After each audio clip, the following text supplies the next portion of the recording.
All conversations and information exchanged during What If Nothing's Wrong podcast with Heidi Haddad, LCSW, are intended for educational and entertainment purposes only. Please do not confuse this with treatment, therapy, or psychotherapeutic advice or guidance. The information on these podcasts is supplemental and not meant to interfere with the therapeutic work between you and your professional therapist, counselor, or psychiatrist.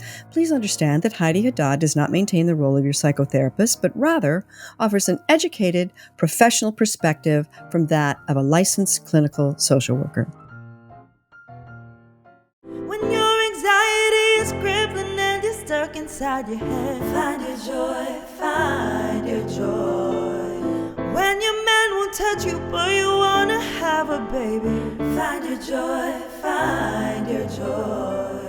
When you're walking down the street and you get punched in the face, find your joy, find your joy. When you wanna fire a bazooka at your neighbor's barking dog, find your joy, find your joy, find your joy, find. So hi everybody, welcome to What If Nothing's Wrong. I'm Nelsie Spencer and I'm here with Ronnie, Whaley, and the inimitable Heidi Haddad. Hi guys.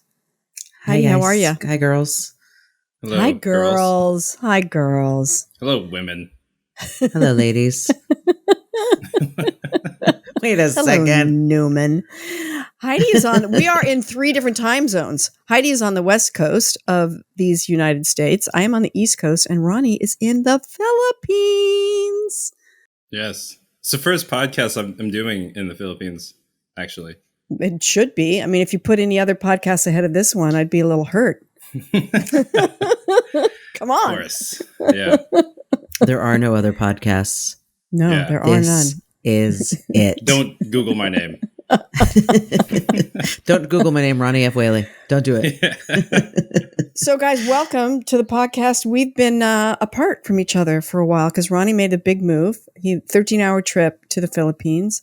Heidi went on vacation. I was on vacation and we are back. What's new, guys? Hey, what's new? Ronnie, anything new? Did you move to another country by any chance? Yeah. I'm in the Philippines now. And as you guys know, I was at a 10-day hotel quarantine, which was interesting. And what really could you see? yourself. What could you see out your window at the hotel? I just saw like the big highway and like cars down there, and I saw some people. Volcano. Oh, there was also that. Yeah. Thank you. Totally Thank forgot you, about Heidi. that. Yeah. There was a lot I could see out I the saw window. a road.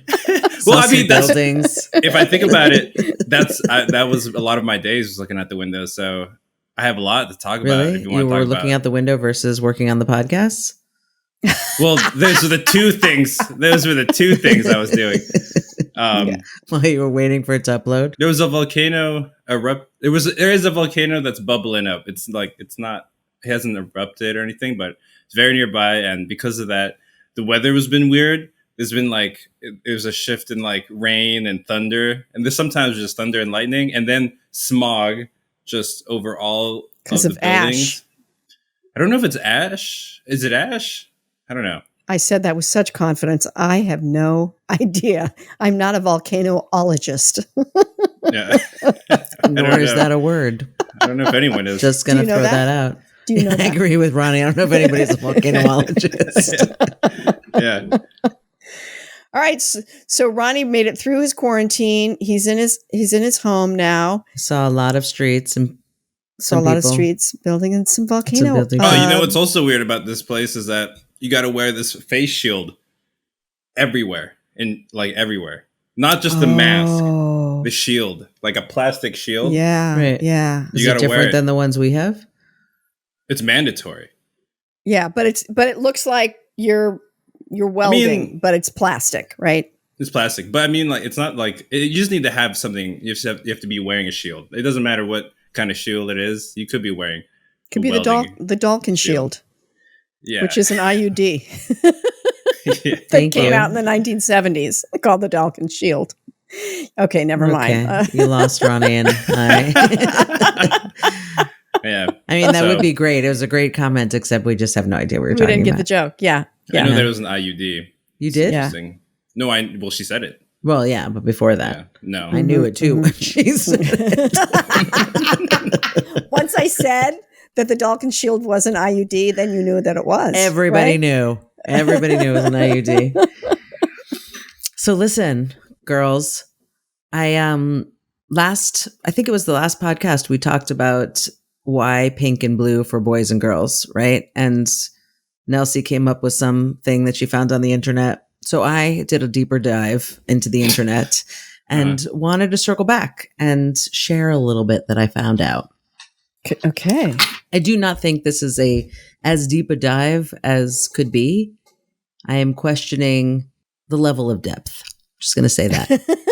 Okay. But I found that in 1884, there's a picture of Roosevelt. Do we have that picture, Ronnie? Oh, shit. Yeah, we do. This is Roosevelt at 2.5 years old in 1884. This was the typical look. Long hair. Describe what's. So what it's we're looking at. a child, 2.5-year-old, sitting on. It's a portrait photograph from back then, and this child is wearing a white frilly dress with a hat with a feather in it, and the hat he's holding the hat with long hair down to like below his shoulders, and almost they look like Mary Jane's. Do they? Yeah, Not? yeah. Those are those shoes looking like your classic Mary Jane's and little anklet socks. Socks, right. And this is a boy. And this was the look. And allegedly, according to my research, this is how boys looked, or girls, both. Everybody looked like this until boys would wear dresses until they were 6 or 7 years old and they got their first haircut. So this was a typical thing. There was no blue, pink. There was no nothing. All the kids wore white. And they wore white because it was easy to clean. Because you could just put it in the bleach. Or lye or whatever it is that they'd use to make it white versus dealing with colors back then. Interesting, right? And so then there was many different articles that I found that there was in 1918 an article in a magazine that specifically it was from a department store that strongly encouraged boys to wear pink and girls to wear blue, partly because they believed that boys. Wow. Well, first, even prior to that, it was blonde hair, blue eyes should wear blue, and brown hair, brown eyes should wear pink because it's complemented the colors, just that it visually looked better. And then it became boys should wear pink because pink was a more decided and stronger color, and blue was a dainty, delicate color. So that should be for girls. And who's wearing blue today and looking unbelievably dainty? Huh? I have a blue sweater on and I'm so dainty. You are the daintiest. Constantly. You've met Nelsie. Oh, right. The dainty one. It's like, yes, that is me. Mm-hmm. So yes. So that's so crazy. And that was in 1918? Right. That was in 1918 that the department store is saying, parents, hey, put your child in this because don't try to put your boys in pink. I mean, don't try to put your boys in blue. Put them in pink because it's a strong masculine color. Wow. So then in the 1920s. All the stuff we have around pink is just, it's crazy. Well, we knew it was a social construct, right? Already. So even from using 1884 Roosevelt time in the 1800s to say that everybody was wearing white in order to that all the kids probably till 6 or 7 were wearing white in order to make sure that they were clean and it was easy to clean. Nobody was thinking what's between your legs and therefore let's give you a color, assign that to you because you're going to be this and you're going to be that. So again, the 1920s department stores are the ones that are telling parents what to dress their kids, pink and blue. So basically, it was just how we're this is what we have in stock. This is what we want to sell, and so we're going to give you a reason. It's a marketing thing. It's a marketing thing.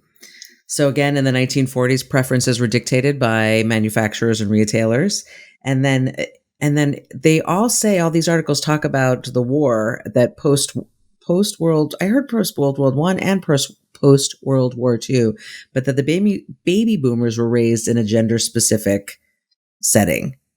That's when it started, where it was, I think, not only about color, but about what you could wear. So dresses were girls, and if you wore trousers, you were a tomboy, and that wasn't cool, and you had to be a certain way. You had to dress a certain way in order to fit into that. And then the 1960s came the feminist movement and women's liberation, and they were anti-feminism, anti-femininity, thank you, anti-fashion. So unisex became the rage. All the rage. Everything was unisex, reversing Roosevelt's long hair and white hair and so everything was neutral until 1985 about. And then all of a sudden, and there was somebody who... So the unisex lasted from like 69 probably till 85. And then this one person was writing and saying that she had two kids, one who was a girl and one was a boy, like right in the middle before 85 and after 85, where she was very conscious of suddenly it went from a blue onesie to a blue onesie with a teddy bear with a football. Ah. And then that became obviously for boys. That's for the boys. Yeah. Interesting. So there's more about that, but there's definitely a trajectory, and there are lots of studies on this. Lots of studies that people have tried to understand where this comes from. And I think the baseline is, it is, as we said, in short order, a social construct that was created by society for money, ultimately, to make a good sale and it's not surprising, right? Baby boomer age, correct me if I'm wrong, either of you, but that time became very narrow in about like what you could eat and how you could look in a way that was... Boys had crew cuts, girls had, like you could have a pixie cut if you were a girl, but, I wore those, I had little Mary Janes. I had red patent leather shoes. Like that's what you got. Like, I also had saddle shoes. In America, to be very clear, all of this story was American based in the United States, not... Okay, sorry, go ahead. I just wanted to... No, that's... I think you're making a really good point. And also what's really interesting is... or maybe it's not so interesting, but there's a picture of my dad around age 3, and he has hair down to here. And even though he's wearing shorts and like knee socks and little booties, he could be a boy or a girl. And he was born in... I think he was born in 1922. So it was 1923, 4, 5, about 1925... looks like just a beautiful little girl. And it's so funny because what makes him look like a girl is the hair. And that picture of Roosevelt, he looks like a gorgeous little girl with a fabulous hat. So it is so crazy. And it's so funny because when I look at Jeffrey Marsh, who was on Losing It, and hopefully we're going to get them on here. I want to enter something, ahead, just interject. Because even the language of it looks like a girl is through the lens of this cultural construct. So I just want that to be clear, that nobody looks like a girl or looks like a boy, except based on, maybe the facial hair, that would be, but if Ronnie didn't have facial hair, we wouldn't necessarily have any idea. If I had facial hair, maybe we wouldn't know. We wouldn't know. Why would we know? There's some others. Okay, go on. Well, Jeffrey Marsh. So when I watch Jeffrey Marsh, and who's part of what they do, and what's so great about what they do is they just wear whatever they want. They wear what makes them happy, and as a result, and they have phenomenal taste and bold choices. And when I watch them, like oftentimes they're just talking about being non-binary and all that, but sometimes they're just showing off a fabulous outfit. And when I watch them, I am just like, oh my God, the freedom that they've given themselves by saying, I'm not going to fit into a role. So yes, I'm going to wear these pumps, and I'm going to wear this, and not only wear this pumps and this blouse with this skirt, they're just breaking all the rules about gender, all the rules about what colors to wear, all the rules about prints, and that you don't wear prints together, or you don't have yellow lipstick or whatever.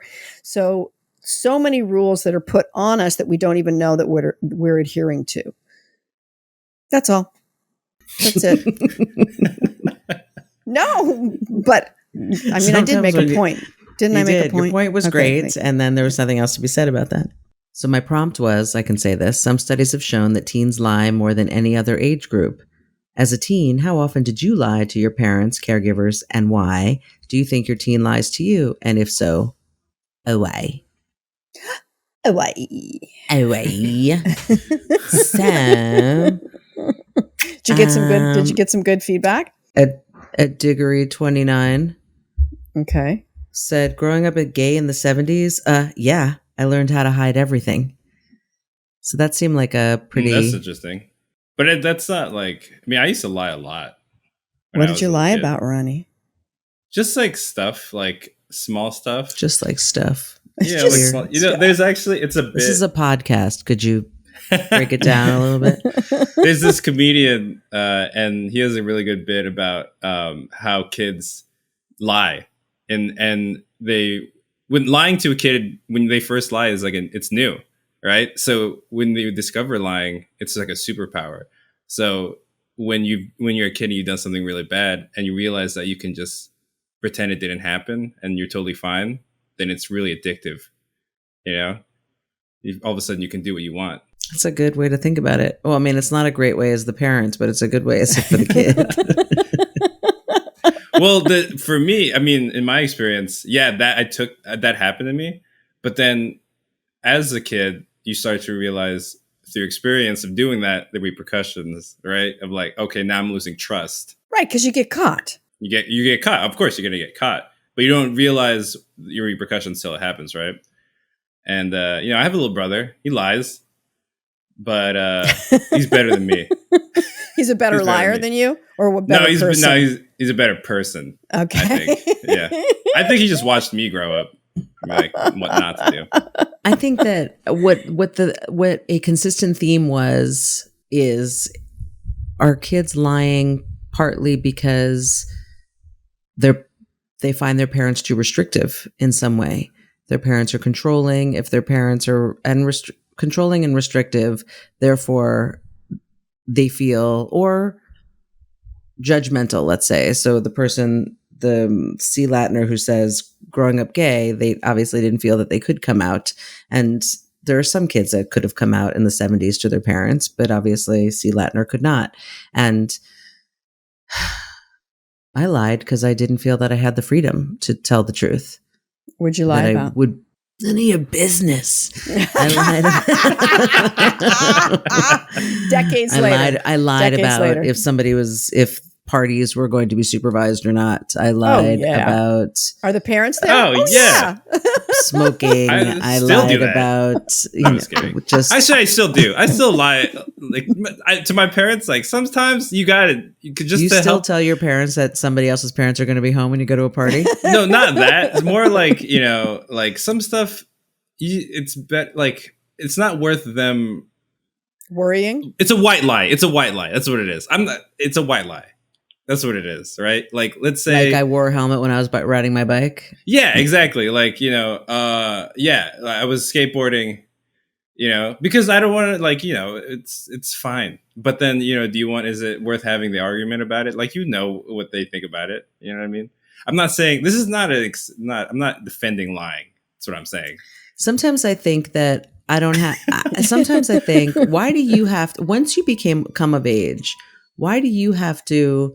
After a certain age, what's the point? Yeah, thank you. After a certain age, what's the point of, I think, I don't want to play into my mother's anxiety about whatever, whether it's a helmet or whatnot. She may be right about something, or she may just be worried, and that she's allowed to be, but that doesn't have to dictate my decisions and my choices. And I have a hard time lying now. Now I have a hard time saying like, yeah, I wore a helmet. And when I really didn't, I'm just going to be like, yeah, I wore a helmet. And she'll say, no, you didn't. And I'll say, yeah, right, I didn't. And that'll be that. Yeah, I did it. I don't do that. And she says, Heidi, go to your room. Go to your room without supper. Yeah. Fuck you, Mom. I hate this place. As long as you're under my roof. I don't have to do any of that anymore. I'm a grown up now. You're I'm a lucky. grown up now. Yeah, I can just say. Yeah, but "Mm, that's Ronnie's not been happening." home for exactly 72 hours, and he's already like, yeah, you're lucky. Oh my God. But their parents aren't giving you a hard time, right, Ronnie? No, it's just, family stuff. Like, there's always stuff. You know what I mean? Like, it's always like, There is always stuff. There's That always is stuff. true. Yeah. But that's how it is, Yeah. It is what it is. Yeah. I don't want to, yeah. See, both my parents are dead, so there's freedom and beauty in that, All right. Can we go back to the lying? Yeah, let's go back to lying. Okay. So controlling restrictive parents. So there was Nat, you could see there, had an ultra-conservative Vietnamese. He came from ultra-conservative Vietnamese immigrants. I lied because my parents are ultra-conservative Vietnamese immigrants who thought any hanging out with friends was a waste of time. That same thinking is why now that they've retired, they're bored to death because they have no friends except their siblings, which doesn't count. I mean, there's something to be said there. Yeah, I think that's a real thing. Yeah. That's a real thing. Hanging out is a waste of time. Wow. Yeah, who wants to do Yeah. that? Yeah. Claudio Ruiz talked about shaming over active listening, which that was also a theme, is the way in which the parents responded. If they felt... So Claudio says, I fled the house at 16 years old. I can only recall lying that I held no grudges when we reunited years later. All I did while raising myself was survival skills. Can't count as lying.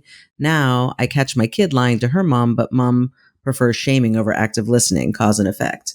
And that's also a good one. Although it's not that clear cut. There are parents that say, I just want an open dialogue with my kids. I want them to feel that they can talk to me about drugs and sex and anything that they're doing.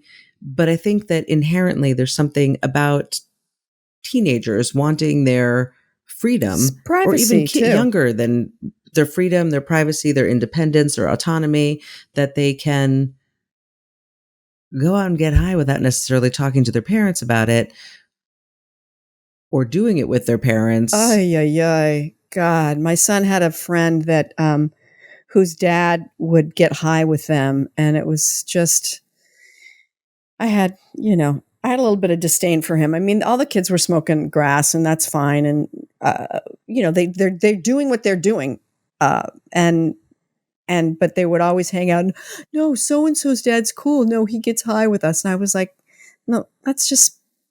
I guess I have a lot of judgment about it.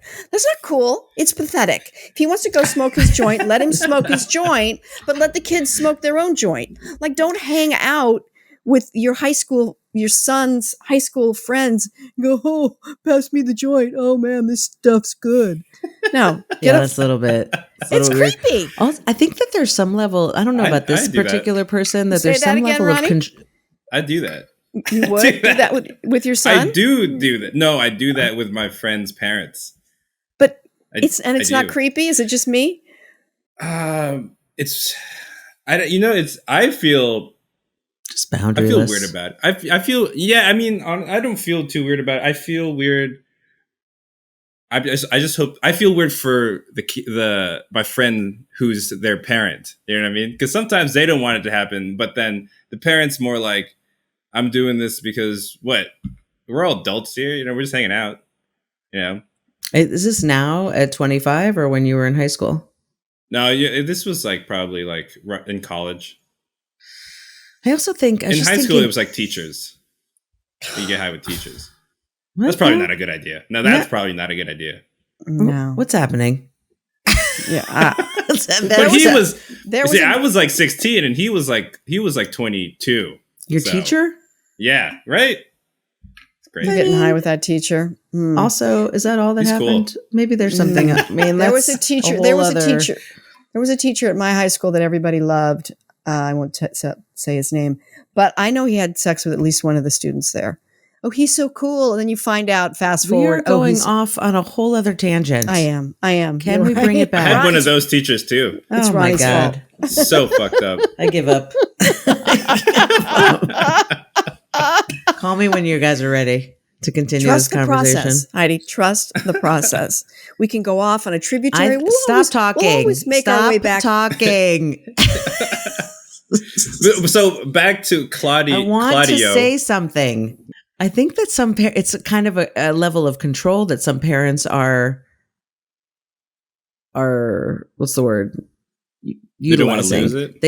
They say it's about, I want them to feel that they can come to me, when in fact it's some level of control. It's still trying to control your kid, because your kid wants to go out and explore and expand and do what they're doing on their own and like hang out with their friends and be like, yeah, let me try that joint or whatever it is. I don't know why this is all about drugs or sex, but it could be about anything. They lie about not doing their homework, but the point is that they're differentiating themselves and separating themselves from their parents, individuating. Thank you. That's the word I'm looking for. Individuating from their parents. And so for the parents to be like, no, you could tell me all about it. You could try all this stuff with me, doesn't allow them to do it.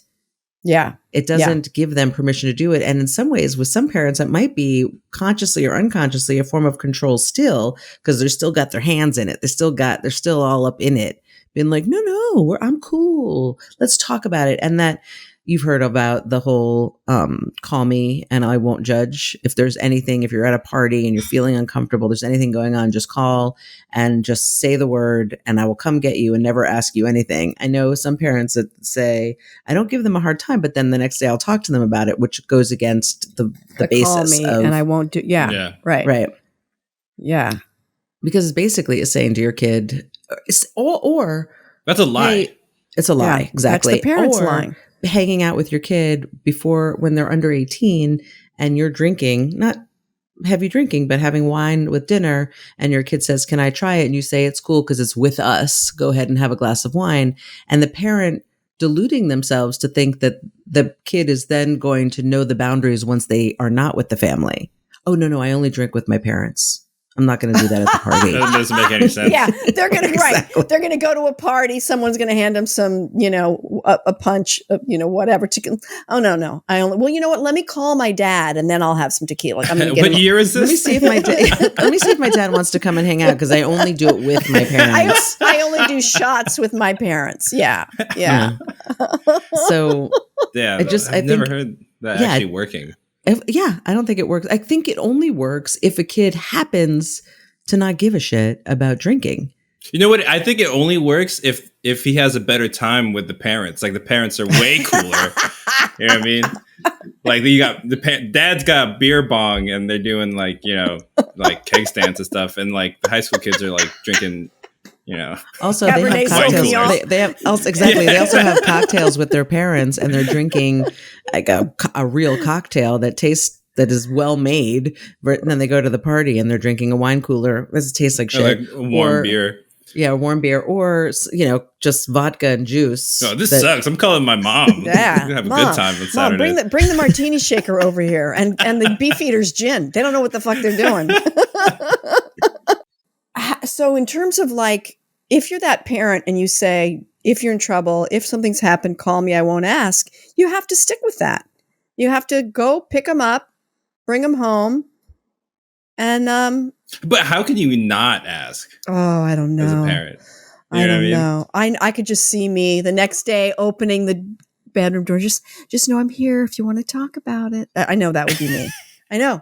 I'm embarrassed to but say. But also I think you don't necessarily need to say it, right? If you are consistently the parent that you've already, let's say for the first 16 years of their lives or the first 15 years of their life, you have presented as someone who they can talk to, and you've said, I'm here if you want to talk about something, and that door is wide open and you're communicating in that open, kind way.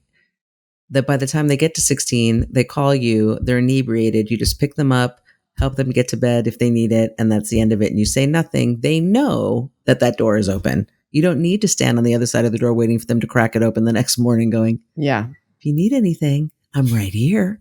Right. Okay, sweetheart. If my mother was standing on the other side of my door like that, I'd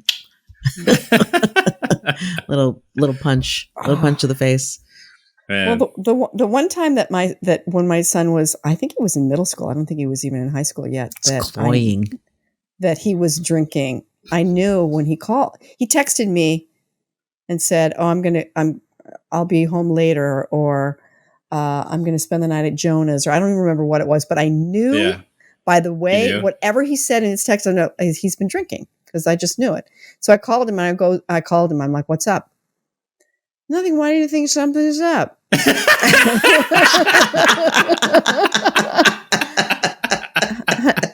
Honey, where are you? I'm just with Jonah. I'm just hanging out. All right, sweetie. I'm going to come get you. Okay. No, Mom. I said, no, it's okay. I'm not mad, but I'm going to come get you. Okay. Because you need to come home. Mom, it's okay. Really. It's cool. It's cool.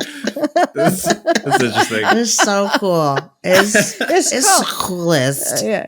And the funny thing, his friend Jonah was kind of glad I came because I think Jonah was being like the sober one of the two, and that Malcolm went way too far too fast because it was the first time he'd ever drank, and so Jonah was kind of like, oh yeah, come get him. And he came home, and I really was like, yeah, it's fine. I'm not mad. I'm just glad you're home, and I'm glad you're safe. So I did handle that pretty well. He felt like shit. He felt bad the next day, so I was kind of good. Yeah, I was glad that he felt like shit. That was it. Well done. Yeah. Well played, Nelsie. Thank you.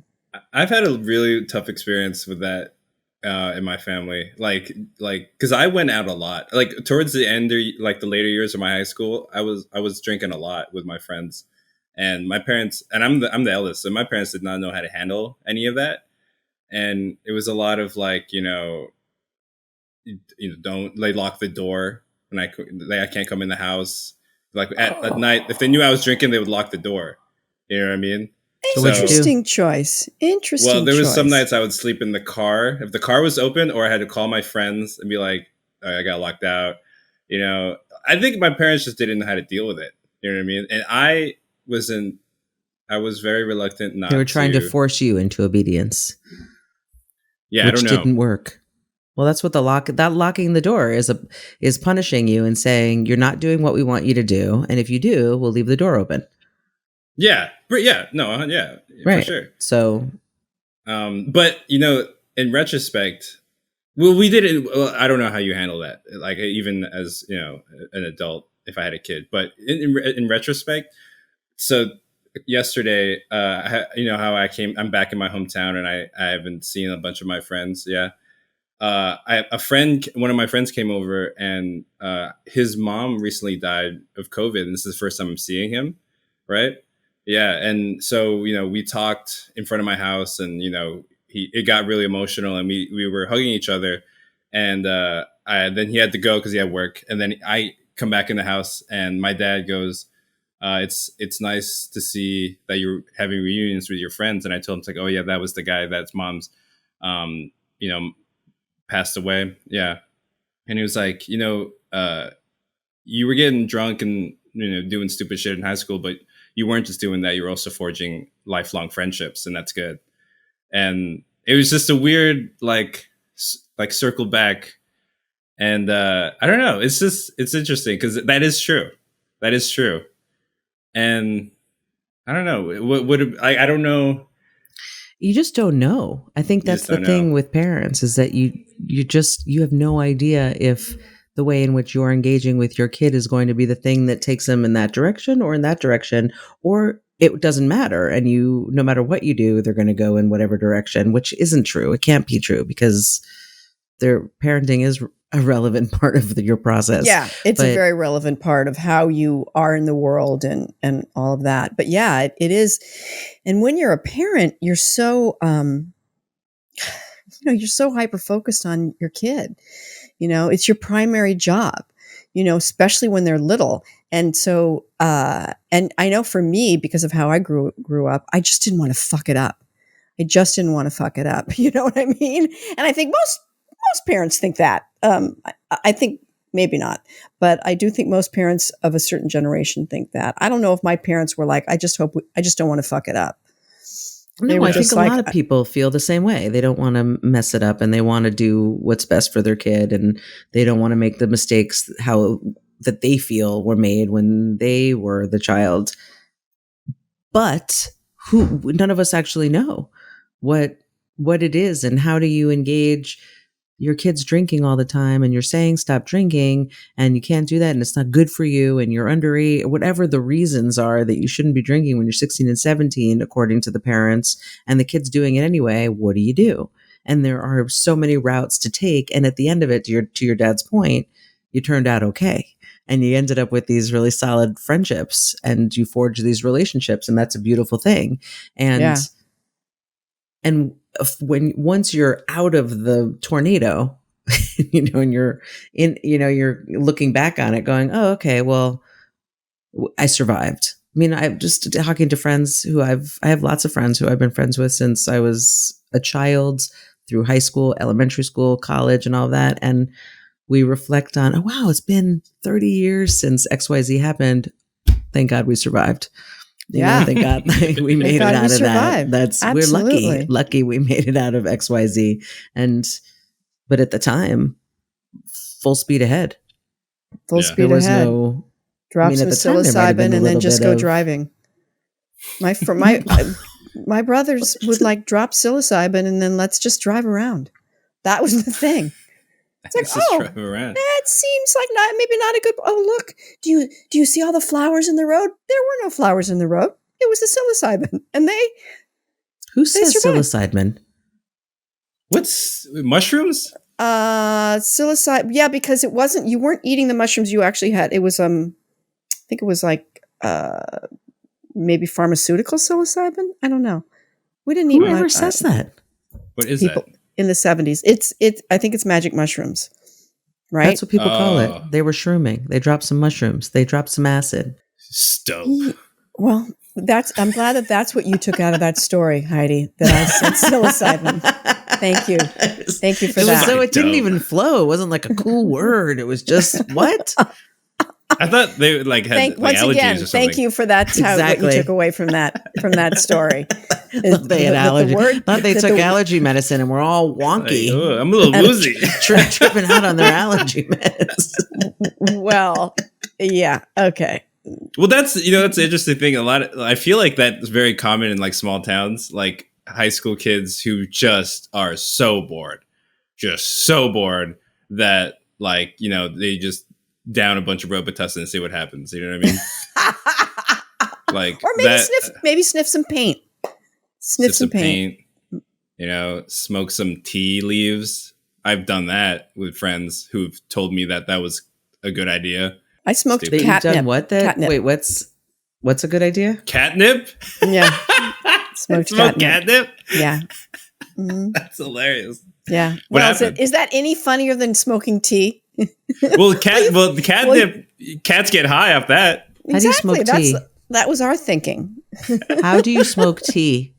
You just roll it up and smoke it. Tea? The tea leaves. Oh, tea leaves. Yeah. Yeah, nothing happens.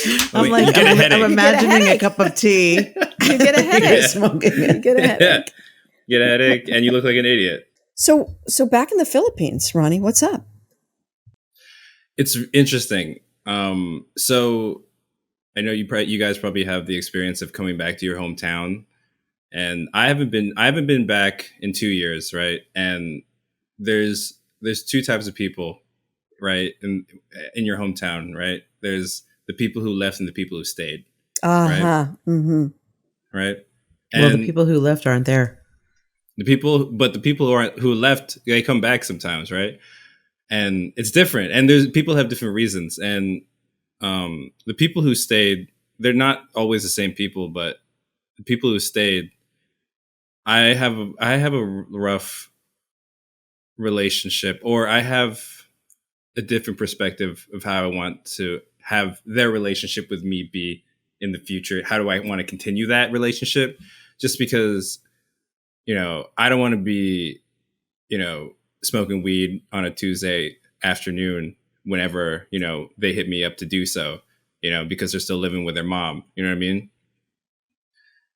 So, you know what I mean? Like, that's like something that I'm struggling with, because the social circle here, I have friends who are working, they're working hard. And I have friends who are just stuck in this high school, mentality. this high school mentality that they don't want to leave. Right. Yeah.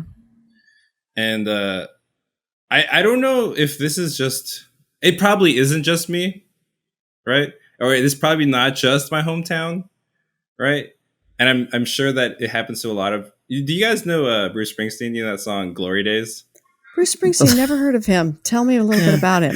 Who is that? Glory Yes. days. Yeah, this is Glory my days. hometown, which is such a good song. Yes, we know Bruce My hometown, Springsteen. yeah. Well, my hometown, but he has a song "Glory Days," right, where he talks about meeting people from his hometown and how they're still, they were the most popular girl from high school, or they were the quarterback or whatever. Yeah, exactly, right. Yeah, Sing it.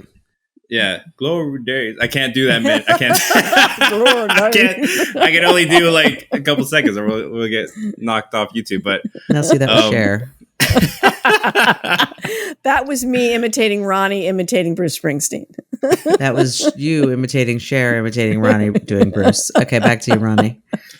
My thing is, and here, this is my prompt or question for you guys: is how do I be upfront about this? Because I don't want to. They're not the type of people I want to cut off, but they're the type of people I want to be straightforward with, without them, being disrespected, or you know what I mean. Like, why can't it just be they call you up on a Tuesday and say you want to come over and get high, or let's go do blah blah blah and get high, and be like, I can't, I'm so busy. That's what I've been doing, but then I've been getting a lot of like, why are you acting like you're not my friend? You know like, what I mean? I love you. I totally down to hang out. I just can't do it now because I'm working. I'm doing all these podcasts in the United States and my time. I have a job. People I have a job. Depend on me. Yeah. Mm-hmm. Yeah, I see. It's hard. Here's is my thing. Though. The people that are, yeah. Well, go ahead. How something you say to someone when you're just being honest, like not like, oh, those pants look horrible on you. If it hurts your feelings, that's not my fault. No, but you just telling the truth about, I can't hang out because I'm working. How come you're not my friend? That's their interpretation of it. So you worrying about how you creating a boundary makes them feel, it's not your problem. That is not your problem. You know what I mean? It feels like it is. It feels like it is. And you could even say, I'm sorry if it feels like I'm not being a friend, but right now I have to prioritize. Because I have some and let's really hang big, out on Friday. Yeah, let's hang out on Friday. I have a big, yeah. Here, this is even like, I'll go further in depth with this. So,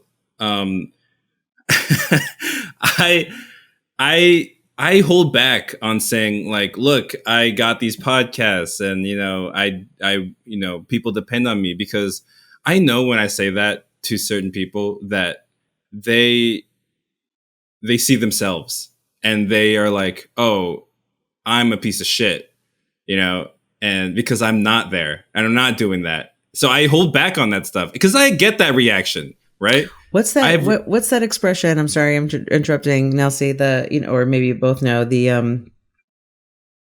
about don't let anyone else dim your light. And what is it? Yeah. I know the one you're talking about. I don't know specifically how to say it. Basically, you can't let anyone else's perspective. You need to shine. You need to let your light shine. Let your light and whatever shine, that is. And isn't that like a Carrie Underwood song or something? Probably. I was going to say Mariah Carey, but could be. But I think here's the thing: it's so easy to not want to shine too brightly because you don't want to be envious. You don't want people to envy you. You don't want people to think, who does he think he is, and all that stuff. But as long as we're in other people's head and trying to, I don't want to do this because they'll think that. No, we can't let that dictate it. And, well, it doesn't dictate what I do. You know what I mean? It doesn't dictate what you do. It dictates what you say, though, right? You're not really being honest. You're not really being honest. No, well, I'm not. It's not that I'm not being honest. I feel like I'm holding back, and I'm considering them more than anything. And I feel like you're not. I'm not. Well, because it doesn't serve them for you to pretend you're smaller than you are for the sake of others. Well, while you look, here's the thing, Ronnie. So let's do some role playing. I'm your friend. Okay. Dude, What are you doing? Come over. I got some fucking great weed. I can't. I'm busy. I got stuff. I got work. What are you doing? What are you so busy about? I got these podcasts. I got like 5 podcasts I produce, I edit them, What? I'm still doing you're so fancy. Come on, dude. Just come over. Let's hang out. Don't be a dick. I can't do it. I can't do it, man. Sorry. I love you. All right, dude. You know Don't what? forget Fuck you, me man. when you're famous. Don't forget me when you're famous. Yeah, this is the type of stuff. This is the type of stuff. Yeah, but you can't. You know that they're projecting their own stuff, and Yes! as right, I know, but you know that. So that you don't make you can't make choices based on someone else's projection of what it is that they want to be doing. You still have to be true to yourself. And if I'll speak for myself. I have way more respect and appreciation for all my friends from when I was in my 20s to now who do their thing, whatever their thing is, who let their light shine, and they do it with confidence and not fear of what other people are going to think or what they're going to do, or that I'm being left behind because they're doing their thing and I'm not doing what they're doing. I respect that. It's sexy. It's more appealing, and you be the role model. Yeah. Be the person. Be the inspiration. Yeah. Show them what's possible. Show them what's possible if they get out of their mother's house. Isn't there a song? And stop smoking weed it's a Bruce Springsteen song. It's always a Bruce Springsteen song. Show them what's possible, dude. What's that was possible? Really bad. What's possible? I This don't remember who Bob sang. Dylan. Show them what's possible.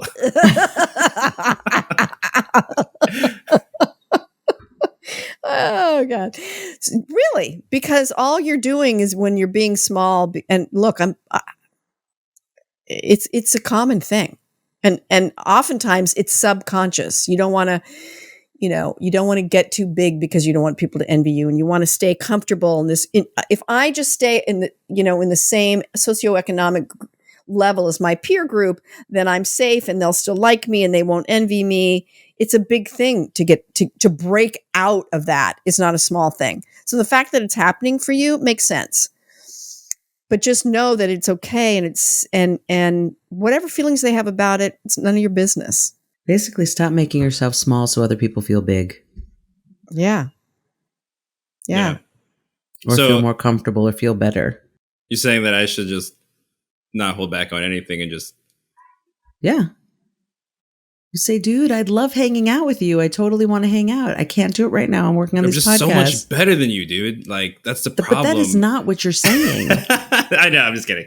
But that's about, sometimes I want to say fear. Oh. No. I do. Sometimes I do want to say that Remember, because he this does is a talk shit. recorded episode. Oh, okay, because he talks shit. Okay, Yeah. I see. So there Do you you go. see what I'm saying? And just remember that talking shit is coming from a place of low self-esteem. It and is. that doesn't mean that it's okay. Like, does he talk shit to your face? Or Yeah. Well, give me a for instance. But we know what it is, and it's okay. Just be like, dude, you're gonna find your thing when he does that. You're gonna find your thing. It's cool. Don't worry. But I want to hear specifically what he says, Ronnie, because I think that's important.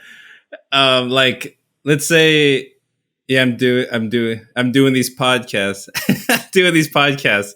and he'll be like, "Oh, so you think you're a big shot now, huh?" Something like that. Yes, I am. Yeah. Oh, you did. I'm working towards big shot. Yep, I am. And you know what? It's pretty In cool. some people's I really eyes, like I it. am a big shot. Yeah, and it's Yes. pretty cool. I dig it. Do you know how to do any editing? Because I need an assistant. Yeah, put down the bong, honey, and go to GarageBand and do the tutorial. You know? Yeah, I mean, I guess so. But I see, you're really you're red. You're like getting embarrassed at just the thought of being able to say, "What's the truth?" The truth is, yeah, I do think I'm working towards being a big shot because I want to be successful. Yeah. No, that's 100%. And like that, like I'm 25, he's 30. You know. Oh, God bless him. Okay, just send him love. Just send him love. You know, He'll find his way. He will find his way. You'll Or figure it not. out, man. I like that. Oh, he gets mad. You'll figure it out, dude. Don't worry. yeah, right. Just dripping with Think you're a big shot? condescension. Oh, sweetheart. Come here. Do you want a Come hug? here. You'll get it. You'll figure this out. It's okay. Another option is you could turn around and You just do say, you. You do Is you. it hard for you? Is it hard to support me? because I'm working really hard to do all of this and staying up super late, and I'm doing everything I can to make this work. I'm really hustling. Is that it would be really great to get some support. No, that wouldn't work. That'd be like, not? you just be like, shut the fuck up. Okay. That's what would happen. Then you say, bring it in. You want a hug? Yeah. Yeah. So you know what? It's his low self-esteem is just fucking strangling him, man. It's a pride thing too. Him. Yeah. And is that a cultural thing, Ronnie? No, it's yes. But also on him, it's pride on steroids. Like that shit is running himself, down. It's really bad. Like his pride is so toxic. It's like really bad. It's like one of the things that we like. I don't mind talking about any of this because like it's not a secret. Yeah, you know what I mean? Yeah. And it's not like he listens to my podcast anyway. Like he couldn't listen to it without like fucking thinking about himself. So, his pride is no, his pride is so bad. Like I've seen him, like he's still mooching off his parents for the past decade, and he's doing these business deals, these investments, right? Ronnie's doing air quotes. You can't see it, but he's doing air quotes. Strong air quotes. Investments, and he's trying he's trying to get people to get in and like invest in his stuff, and he's always got some going, and he's always doing better than you. But everyone knows it's all bullshit, and that was one of those things. I've known him for so long. I care about the guy. You know what I mean? Mm-hmm. But I also know I don't want to get entangled in his bullshit. And you know what? I mean? Sometimes you do have to cut people loose. Sometimes you do. Sometimes you have to cut people loose. Sometimes the people that were reflecting you where you were at one point, as you move and create movement in your life, you keep doing this. And if they're not moving also, they just stay here. And it's not I don't want to be with you anymore. It's other things are going to reflect you where you are. So if this person isn't able to support you where you are at right now, which is making podcasts, and is negative, you can quiet that noise and just say, okay, babe, okay, dude, okay, dude, sweetness, bro, sweetness. Okay, listen, pumpkin, precious baby angel, listen, I love you. Come here. I'm going to cuddle you. Just come here for a second. I think that's it. Listen, precious baby angel. Do you want me to braid your hair? I got to go do some work. Okay. I will call you when I've got some free time. Daddy's got to go to work. Yeah. Daddy's got to go to work. Baby, that's the best shoes. One. Daddy's got to work. I'll talk to you later. Hug your bong for me. Bye-bye. Mwah. Love you, mwah. Oh, man. Yeah. That's it.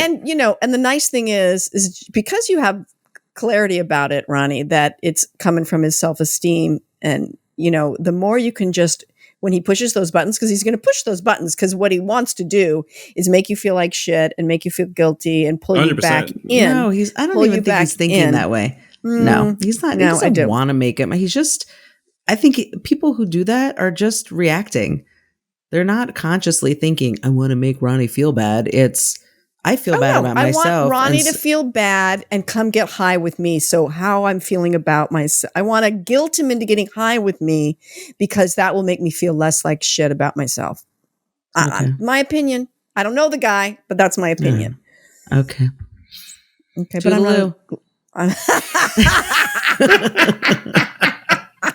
but I'm not a licensed clinical social worker. And yet you speak as if you are. Because I got a motherfucking podcast. So that must be the reason. But I guess I felt a little protective of Ronnie. And but this isn't about blaming this other person. This is about Ronnie taking responsibility for shining his light bright, period. Doing what he needs to do. I also don't like being, show-offy. That also show-offy saying I'm going to work. That's true though. Like it's like matter of fact, and there's like boasting. Look at all this money I'm making. Whoa! It's not like saying I have to work. Yeah, I got all this stuff.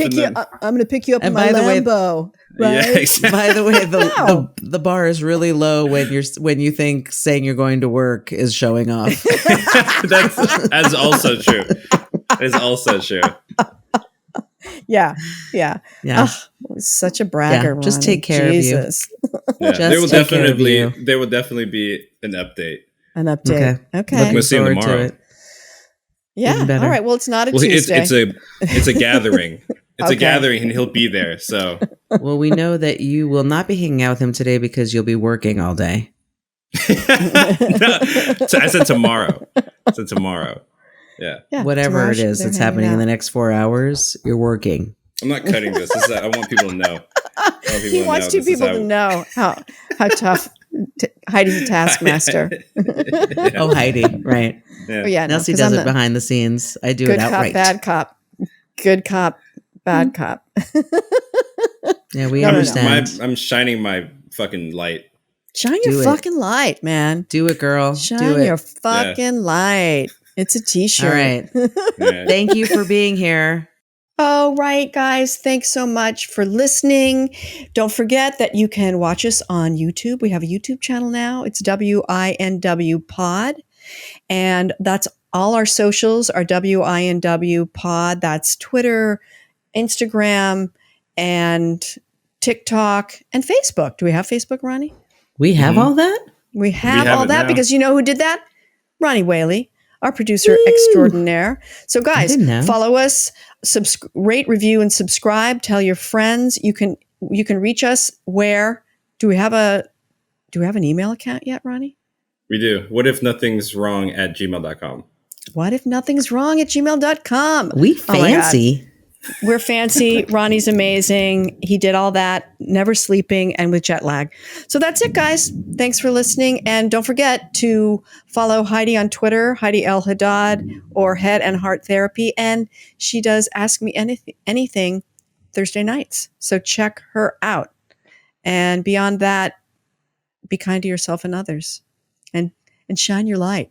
And find your joy. Shine your light. Shine your light. joy. When you're out to And sing talk, like the Cher. Father doesn't recognize you. Find your joy. When you're spooning with a stranger and they won't let you kiss them. Find your joy. When your house reeks of weed and your kids hallucinating. Find your joy. Find your joy. When you're sick, you're dick and scabby, but your dog likes Jiffy. Find your joy. You've been listening to the What If Nothing's Wrong podcast with Heidi Haddad, LCSW, Nelsie Spencer, that's me, and Ronnie Whaley.